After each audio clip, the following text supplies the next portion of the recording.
Move on now to question number 8 in the name of Deputy Breed Smith. And I understand you're taking another question with it, Minister. Last Ceann Corlagur Margaret, I'm taking question on voluntary housing agencies, along with similar question from Deputy Jean O'Kenny.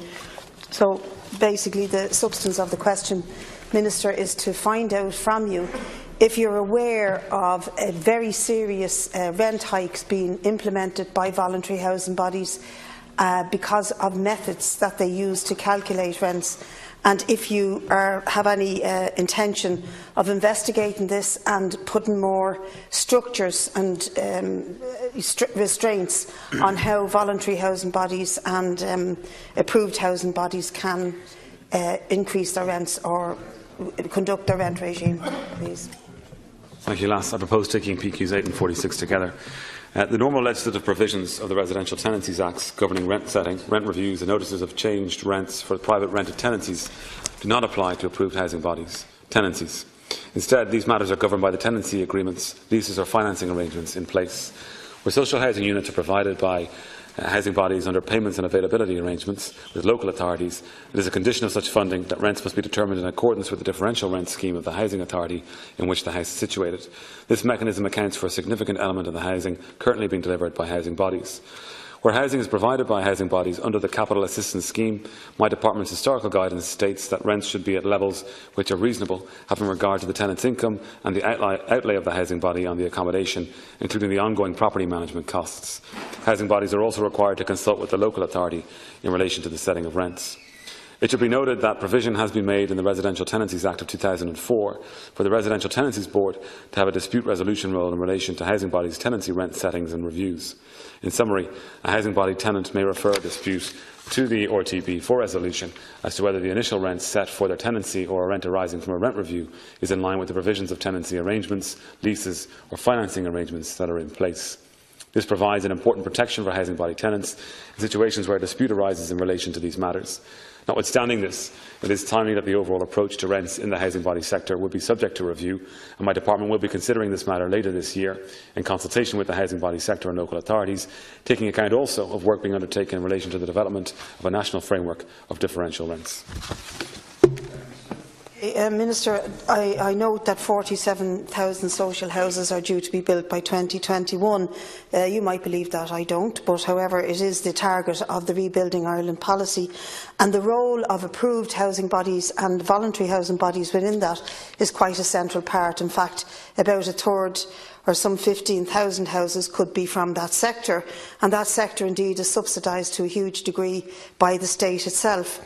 Look, I know you said there that the remit of the RTB covers rent rises within this sector, but I have it in writing, both from the RTB and from Clúid, who are the voluntary housing body that I'm complaining about here, that the RTB doesn't cover a rent rise within that particular sector. It does cover the setting of the rent, but not a rent rise. And there is a memorandum of understanding with this sector that says, as you have said, the rent should be reasonable and there should be a floor or a lowest limit set in it, but it doesn't set a ceiling. And there's a problem here, because if you take a third of that voluntary housing stock, or the housing stock, social housing stock coming from the voluntary housing sector, always had a great reputation, always believed this was a great sector to be housed from. All of the tenants are taken from the local authority lists, but I have constituents, as do other TDs, whose tenants are paying much higher rents than the local authority because they don't use the local authority method. And when I query this, they say, well, we do use a local authority method, we don't just happen to use the local authority where we are located. So a scheme in Chapel Izzard, they could be setting the rent according to terms of a local authority in Kerry, for all I know, but it's certainly not DCC's method of setting the rent. And so I have clients whose rent has risen by 38% this month. Now, that is way out of kilter with the national norm, and something needs to be done about to address it. Two questions, so Minister. Thank you, Last. And as I said in my initial reply, Deputy, I will review and consider the matter that you have raised, and I'll also be looking at the differential rents under the national framework later this year.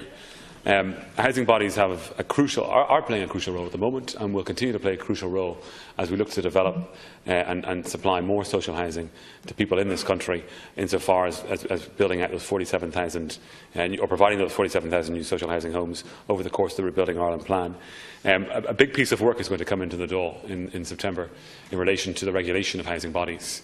It's a very important piece of work because we have, I think it's over 300 housing bodies in the state that are dealing with these issues at the moment. And we need to find ways in which we can make sure that there is a consistency of approach between housing bodies, that we are leveraging those housing bodies to their maximum potential, be it in terms of financing solutions, but also in terms of increasing scale insofar as what those housing bodies are doing.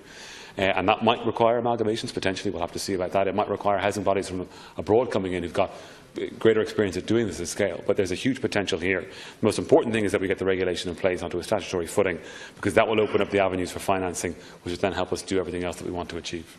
Thank you. And Deputy Kenny. Oh, no, he's not. Well, it was very generous, but anyway, short question. Sorry, I'm just. I do not get time to come back on what he said. Yeah. I'll give you the 2 minutes because I thought it was worthy of it. Okay, well, I'll just repeat, the voluntary housing section is due to get about £1 billion from the state in the Rebuilding Ireland plan. That's quite a lot of state money. I refer to clients, I should have referred to constituents. Apologies to my constituents that I referred to them in that manner. But my point being that there are people out there whose rent has risen by 38% in a period when we're supposed to have rent controls. Now, it may not seem like a whole lot to people who are paying exorbitant rents in the private rental sector, but a rise of €20 a week for somebody who's on an old age pension or a disability allowance, i.e. €1,000 a year, is a hell of a lot to bear. And when I queried and appealed to the housing body to do it more incrementally, to allow for the fact that they've only had a rise of £5 this year, they dismissed it by saying let them go to the relieving officer in the Department of Social Welfare if they have difficulty in meeting their heating bills. This is a flippant, cruel and inconsiderate way for bodies to behave who are receiving the backing of the state. Now, that says to me that there needs to be more constraints, more structures, more rules and regulations put on this area of rental sector who, when we give people homes from the housing list, are in a worse off position going into the voluntary sector than they would be into the local authority. There's a real hole here and it needs to be dealt with. Minister. Thank you, Deputy. Well, I really hope they wouldn't be in a worse off position if they're going into a voluntary housing body association than they would be with a local authority, because that's not the intention at all. I mean, there is an obligation, depending on the type of funding that's been received from the housing body, for them to consult with the local authority when it comes to setting rents. There is also, as well as you alluded to, an ability for a tenant of a housing body to apply for a form of rent supplement if they need assistance in doing that. But I think you're absolutely right when you talk about the need for stronger regulation in this area, and that's exactly what we intend to provide when I bring forward the legislation later this year. Thank you. Deputy